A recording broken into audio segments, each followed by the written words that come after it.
Hey guys, just finished installing this Pint Enduro tire. We're gonna ride these two boards right here. This is a stock one-wheel slick tire, and we're gonna put them to the test in the same scenarios to see which one rides better, and we're gonna give you our thoughts on them.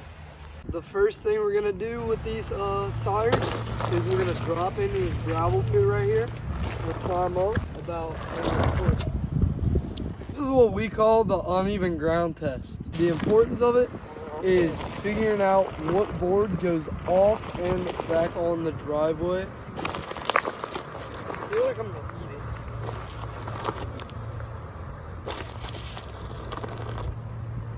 eat it. Next test is the drop test. We're gonna be dropping it off of this ledge right here, which is almost taller than the pint. So we're gonna see how that fares.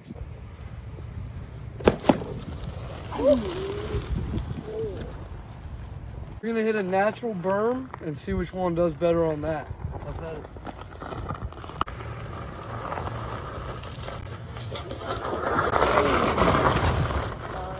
Let's get a burn out.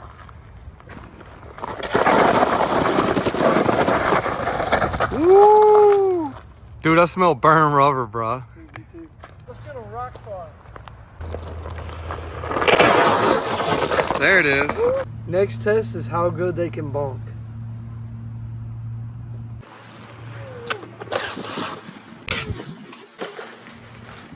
Hit the like for the algorithm to know that you like our stuff and that you want to keep watching it.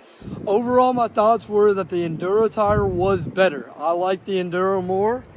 It goes up and down the uneven surfaces better, absorbing all the bumps and the hits. It takes the drops better. The drops are more cushioned. Everything is just better with it. It's more off-roady because it's the tread. So my thoughts are the Enduro is better. Tell me your thoughts and what you want us to test next, if you have any ideas on what to test. And stay tuned because we're going to be putting an Enduro on the other board too. If you're looking to get into some one-wheeling, I'd go for the Pint. It's cheaper, and anything you can learn on this Pint can be easily implemented if you get into PT and all that. The riding would be good still. Everything is almost the same. It's just a smaller platform.